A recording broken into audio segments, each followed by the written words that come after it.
발표를 준비하게 된 김세포라고 하는데요. 또 약간 수업자의 느낌 흉내내보려고 노력했습니다. 진짜 학부 시절로 돌아간 것 같아요.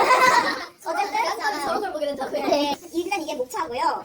우선 이 논쟁을 다루게 된 이유에 대해서 말씀드리겠습니다. 프로야구 생존기에 대담원을 앞두고 이상형의 현역 수련과 어깨 역시 끝을 바라보고 있는데요. 이상형의 은퇴를 다 앞두고 있는 상황에서 이상형의 휴게자는 누구인지에 대해서 다룰 필요가 있다고 생각을 했고요. 일단 이상형의 야구 인생 궤적을 살펴보도록 하겠습니다. 먼저 서울 게이터스에서는 가장 긴 세월을 보냈고요. 2013년 게이터스의 10년 만에 가을 야구 진출의 주역이기도 하고 뽀파이 학습회를 만들어서 구성원들의 성장 계기를 만들었고 본인 역시 팀이 함께 상승하고 이겨야 된다는 걸 깨닫는 계기가 되기도 했습니다. 그러나 이후 부상을 입고 대화를 거친 후 현역 이지를 이어가기 위해서 수원연사 계약한 후 선발로 전환했고 이것이 성공하면서 2016-17 시즌 엠스에 기여하였습니다. 그리고 게이터스에서의 깨달음을 기반으로 후배 투수들에게 조언해서 성장시키는 역할을 했었죠. 네, 이 아래는 그렇게 열심히 야구해서 자, 그러면은 이상의 후계자 후보가 누구인지를 보기 위해서 이상의 유산이 무엇인지에 대해서 보겠습니다. 그가 가르친 것은 프로야구 선수가 필연적으로 맞이하게 되는 자기의 한계로부터의 진화 그리고 그걸 통해서 살아남는 법이라고 생각해서 이렇게 개념화를 하였습니다. 바꾸기 힘든 본인의 성향을 억지로 바꾸지는 않으면서 자기가 가진 무기를 극대화하고 개량하는 모습 그리고 자신이 처한 상황과 상태에 대한 파악을 통해서 자신감과 당위성을 바꿔서 판단하고 행동함을 통해서 나를 알고 남을 알면 살아남을 수는 있다. 라는 것을 스스로 깨닫기도 하고 다른 선수들에게도 알리는 역할을 했다고 할 수 있습니다. 이러한 유산을 이어받은 사람들은 광의의 의미로는 이상의 영향을 받아서 성장한 선수들 전반이라고 할 수 있겠지만 여기서는 특히나 게이터스 대표랑 계측 대표 2명을 했습니다. 박영식의 경우 직속 후배로서 이상형의 영향을 많이 받았지만 본인한테 맞지 않는 방식을 그 추구미로 삼아서 무너졌다가 이런 승남의 영향을 받아서 일어났다는 점에서 취지와는 맞지 않다고 생각했고요. 그쵸. 그리고 또 촌찬이는 뭐 이 사진을 보시면 설명이 될 거고요. 이제 후보자들 특성에 대해서 보겠습니다. 먼저 정규와 강민이 모두 다 클로저 이상형부터 등장한 바 있는 인물들이고 강민 씨 투수들이 이상형에게 가르침을 받고서 성장한 인물들이기도 합니다. 여기서 볼 포인트는 네 가지인데요. 첫 번째로 무엇을 가르쳤는가, 어떻게 성장으로 이어졌는가, 이상형과의 싱크로율이 드러나는 장면이 있는가, 혹은 투수됨으로서의 모습을 보여주는가, 그리고 포수 마누라를 핵심. 네, 여기서 레비레이트 혼이라는 개념이 등장하게 됩니다. 자, 레비레이트 혼이란 무엇이냐면요. 유용하다. 네, 치수혼이라는 것으로 형제가 죽은 뒤 그 철을 취하여 아내로 생각하는 혼인 순서. 부친의 사망 시 아들이 생모를 제외한 아버지의 철을 취하는 형태. 이 치수혼의 미라는 것은 관념상의 계보를 지속하기 위해서 이루어진다. 제가 여기서 이 개념을 사용한 이유는 이상형과 배터리를 짠 포수 두 명이 수싸움을 하는 모습과 이상형의 뒤를 이어받은 이 후계자들과의 관계성 그런 부분들이 마치 이상형의 포수 마누라를 이어받는 것과 유사하게 느껴져서 여기에다가 사용을 했습니다. 마누라들을 다 자기 취향대로 개조해버렸네요. 네, 그런 거죠.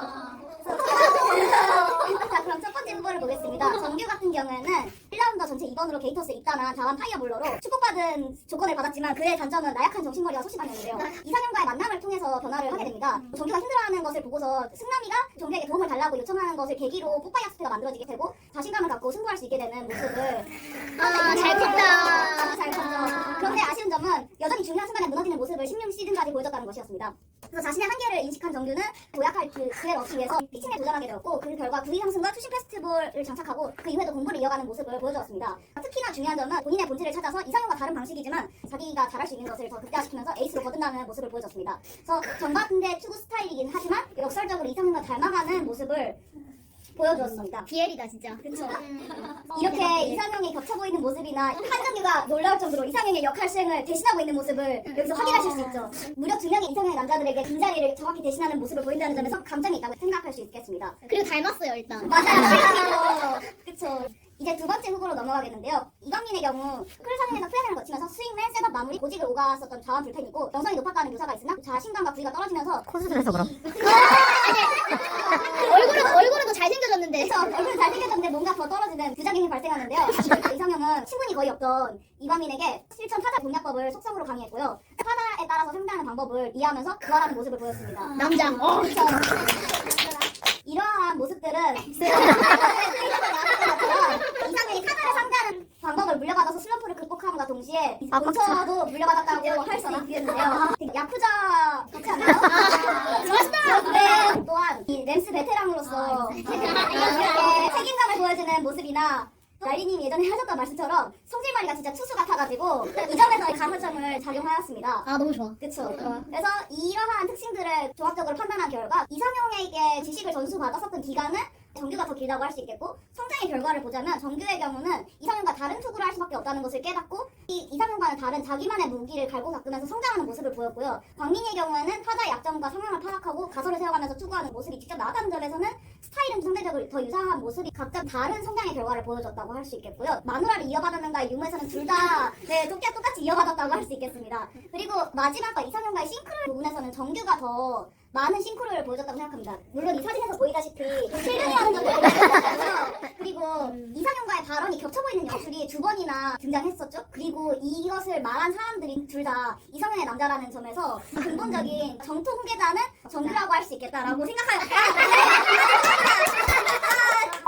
그래서 정규가 정통 후계자라는 결론을 내렸습니다. 광민이는 그래도 반개 정도는 되지 않을까. 네. 음악으로 정리하고 와, 너무 유익해요. 잃어버리고 참고했고요. 특히나 언제든 허용해주신 깡님, 네. 에보님, 랄리님 감사드리고요. 그리고 무엇보다 이 주제를 생각하고 발전시킬 수 있는 기반이 되셨던 GMC 주민분들 모든 분들께 감사의 인사드리고 싶습니다. 와.